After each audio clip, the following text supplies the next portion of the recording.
antara juga yang menjadi agak popular sekarang adalah di antaranya intermittent fasting, di mana seseorang itu berpuasa daripada 1 jam sehinggalah ke 12 dan sebagainya. Dan apa yang saya lakukan pula adalah diet jenis blood type ataupun jenis darah dan sebagainya. Pelbagai kaedah, pelbagai cara, tetapi apa yang semakin mendapat perhatian orang ramai adalah sebenarnya pembedahan bariatik. Dan hari ini kita akan membincangkan apakah sebenarnya pembedahan ini, adakah ia memberikan satu impak yang bagus, adakah ia sebenarnya mempunyai risiko tertentu atau tidak. Kita ingin fahami lebih lanjut. Dengan bersama kita hari ini Datuk Dr. Teck Foo Gee, pakar bedah bariatik dan metabolik. Selamat pagi. Selamat pagi, Doktor.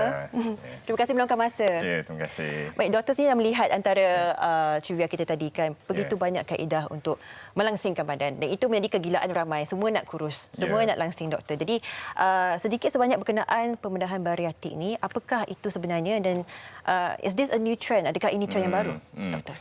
Sebenarnya pembedahan bariatrik ni, apa yang dibincangkan tadi itu memang betul ya. Orang selalu salah sangka atau bahawa pembedahan ni ialah pembedahan kosmetik. Sebenarnya dia bukan kosmetik. Ya, memang dia sejenis pembedahan untuk kesihatan, untuk meningkatkan kesihatan kita.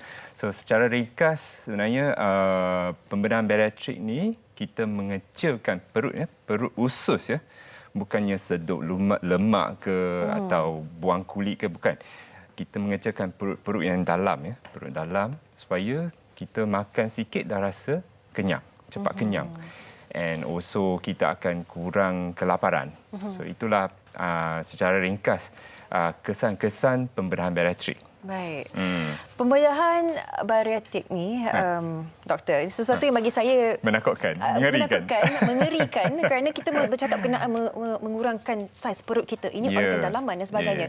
Dan saya difahamkan terdapatnya beberapa jenis, iaitu sleeve gastrectomy, gastric bypass dan juga adjustable gastric band. Ini ada saya melihat gambaran visual pun agak berbeza juga. Jadi adakah ini sebenarnya sesuatu yang selamat dilakukan untuk jangka masa jangka panjang bagi mereka yang mempunyai masalah kesihatan, doktor? Sebenarnya pembedahan bariatrik ni, walaupun agak trend yang baru dekat Malaysia, sebenarnya pembedahan ni dah wujud dah wujud sejak 40-50 tahun dulu dekat US. Dan cara tradisional tu kita buat pemotongan, pembedahan dekat perut. Tapi ini sekarang ini gambar visual Ini sebenarnya operation sekarang kita menggunakan cara tebukan saja, hanya 3 lubang biasanya, 3 lubang kecil. Kadang-kadang satu lubang je kita pun boleh melakukan pembedahan ni. So ini ialah perut kita, perut dalam kita. Saya menggunakan peralatan yang khas untuk melakukan pemotongan perut ni. So boleh nampak saya dah kecilkan perut ni. Sebenarnya saiz perut kita lebih kurang dalam saiz botol yang besar, air mineral yang besar, 1.5 liter. Bila saya melakukan pembedahan ni, saya akan mengurangkan saiz perut kita ke lebih kurang pada saiz cawan kopitiam.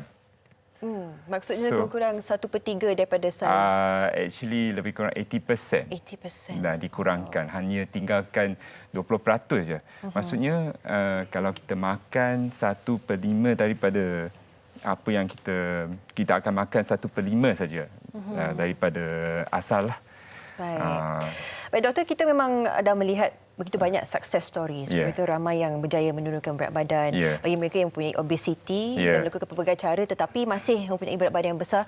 Tapi disebabkan oleh pembedahan bariatrik ini sangat membantu mereka. Ya, betul. Jadi kita nak bertanyakan berkenaan penjagaan selepas itu. Mungkin ramai yang mengingatkan, lepas pembedahan ni dah boleh makan suka hati, tak perlu jaga, tak perlu bersenam sebagainya. Jadi betulkan persepsi itu, doktor? Okey, sebenarnya tak betul. Apa-apa pun kita kena makan. Kalau nak jadi sihat tu, kita kena makanlah sihat. Kalau makan tak sihat, tak mungkin boleh jadi sihat secara automatik. So sebenarnya kita bila melakukan pembedahan bariatrik ni, kita mengecilkan perut kita supaya kita rasa kenyang dengan cepat. Supaya kita tak makan dengan kuantiti yang berlebihan. So actually kita memang ada kelayakan untuk melakukan prosedur ni.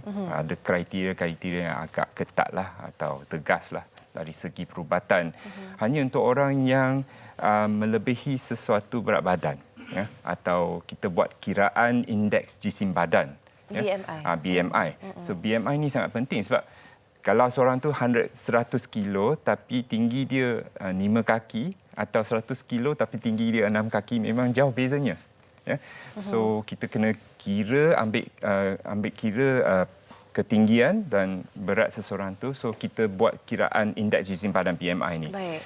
So kelayakan untuk pembedahan ni ialah indeks jisim badan 32 ke atas atau mempunyai penyakit-penyakit seperti diabetes atau darah tinggi. Sebab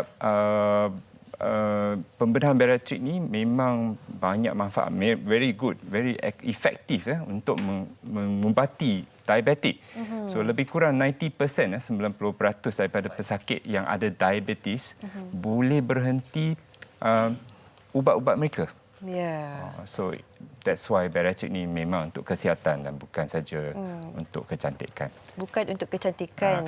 Kesan sampingan tu cantik lah. Kesan sampingan adalah cantik, tapi asalnya untuk memperbetulkan masalah kesihatan kita. Betul. Inilah perkataan sendiri yang datang daripada Datuk Dr. G sendiri yang telah pun melakukan pembedahan bariatrik pertama di negara kita sejak tahun 2009.